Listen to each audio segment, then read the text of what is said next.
He was the man who famously declared that violence is as American as cherry pie, and warned that if the system didn't change, he would burn it down. But the firebrand who succeeded Kwame Ture didn't die leading a revolution.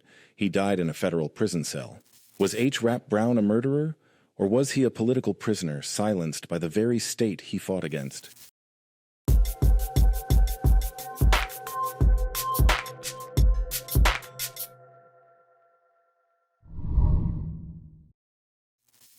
Thank you for watching African Elements. I'm the digital avatar of Professor Darius, filling in while he's in the classroom. Today, we uncover the explosive legacy of a Black Power icon. Hubert Gerald Brown, known to the world as H. Rapp Brown and later as Muslim cleric Jamil Al-Amin, passed away on November 23, 2025, at the age of 82. His death reawakens a significant and often painful debate within the Black community concerning the incarceration of aging political prisoners from the Black freedom struggle. Many supporters continue to question the justice of his 2002 murder conviction, viewing him as a symbol of systemic injustice and racial bias. This pivotal moment prompts a closer look at the history behind the headlines, exploring the trajectory of a man whose words ignited a movement and whose fate continues to spark contention. Al-Amin's story encapsulates a complex chapter of American history, defined by struggles for racial justice, shifts in societal norms, and persistent questions about dissent and punishment. Understanding his journey requires delving into the turbulent 1960s, the emergence of Black Power, and the enduring challenges faced by those who dare to challenge the status quo. H. Rapp Brown emerged onto the national stage during a period of intense civil rights activism and racial upheaval in the United States. Born in Baton Rouge, Louisiana in 1943, he began his involvement in the movement during high school, ultimately leaving Southern University in 1962 to dedicate himself fully to civil rights work. Brown quickly distinguished himself through his powerful and provocative rhetoric. In 1960, he joined the Nonviolent Action Group, a student civil rights organization based at Howard University in Washington, D.C. NAG engaged in direct action protests against racial segregation and discrimination, often collaborating with larger groups like the Student Nonviolent Coordinating Committee. Brown eventually became NAG's chairman, and his work there led him to SNCC, where he was appointed director of voter registration for Alabama in 1966. In May 1967, he succeeded Kwame Ture, aka Stokely Carmichael, as national chairman of SNCC. Carmichael, a pivotal figure, popularized the Black Power slogan and had already steered SNCC toward a more assertive and Black nationalist direction. Under Brown's leadership, SNCC embraced an even more radical stance, with Brown famously advocating for the removal of nonviolent from the organization's name. The Black Power movement, gaining momentum in the mid-1960s, advocated for racial pride, self-sufficiency, and the empowerment of Black communities. This ideology marked a significant departure from the earlier, more integrationist civil rights movement. Black Power promoted Black control over political and economic institutions within their own communities, often endorsing self-defense and even revolutionary means to achieve liberation. H. Rapp Brown embodied this shift. Brown became renowned for his fiery speeches that sharply critiqued racism and the Vietnam War. He championed armed resistance and separatism from white oppression, believing that true liberation meant achieving political, economic, and social autonomy, independent of white control. This vision included developing independent Black institutions, businesses, and political structures. He famously declared, "Violence is as American as cherry pie, and if America don't come around, we're going to burn it down." His eloquence and provocative delivery earned him the nickname Rapp.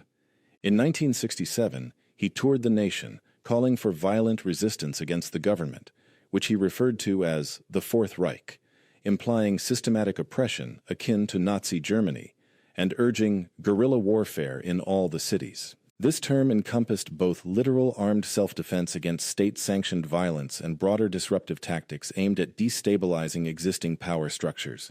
Brown's activism frequently brought him into direct conflict with law enforcement, making him a prime target of state repression.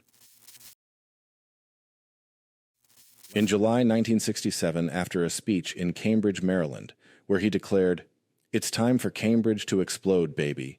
Black folks built America, and if America don't come around, we're going to burn America down." Gunfire erupted and fires destroyed 17 buildings.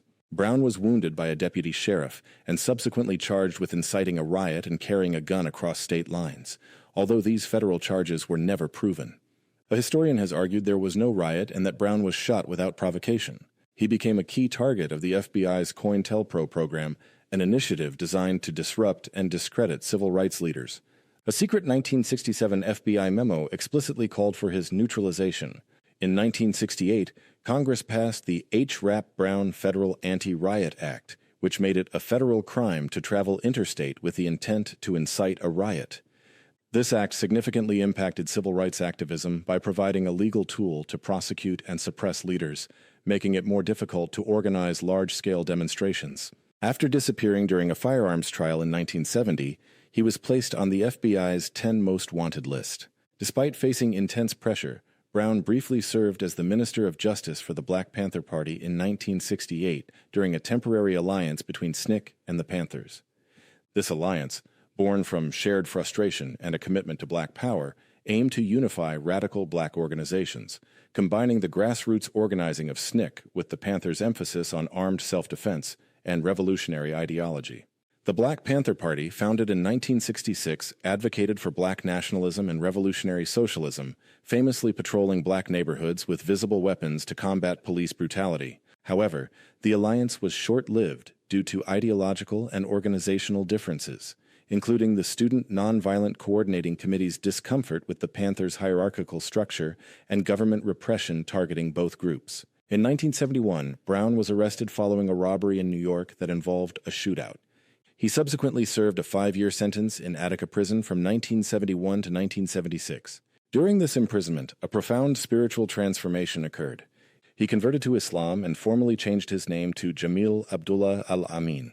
Upon his release, Al-Amin relocated to Atlanta, Georgia, embracing a new chapter in his life. In Atlanta, Al-Amin became a respected imam, a Muslim spiritual leader within his community, referred to as the National Ummah. The National Ummah for Al-Amin represented the local Muslim community he led, focused on social justice, economic development, and adherence to Islamic principles. He established a grocery store and actively advocated against drugs and gambling in his community, working to uplift its members and address systemic issues through faith-based initiatives. This period marked a transition from the confrontational politics of the 1960s to a dedicated effort in community building and spiritual leadership, aiming for self-sufficiency and economic development within his neighborhood. Al-Amin's life took a dramatic and tragic turn in March 2000, when 2 Fulton County, Georgia sheriff's deputies, Ricky Kinchin and Algernon English, were shot while attempting to serve an arrest warrant at his Atlanta home. Deputy Kinchin died from his injuries, and Deputy English was wounded. Al-Amin was arrested 4 days after the shootings in Alabama. In March 2002, he was convicted of 13 criminal charges, including Kinchin's murder and aggravated assault, and sentenced to life in prison without the possibility of parole. Prosecutors alleged that Al-Amin fired a high-powered assault rifle and then shot Kinchin with a handgun as the wounded deputy lay in the street. The surviving deputy, Algernon English, identified Al-Amin as the shooter. However, from the moment of his conviction, supporters of Al-Amin have consistently maintained his innocence, alleging that the case was unjust and racially biased.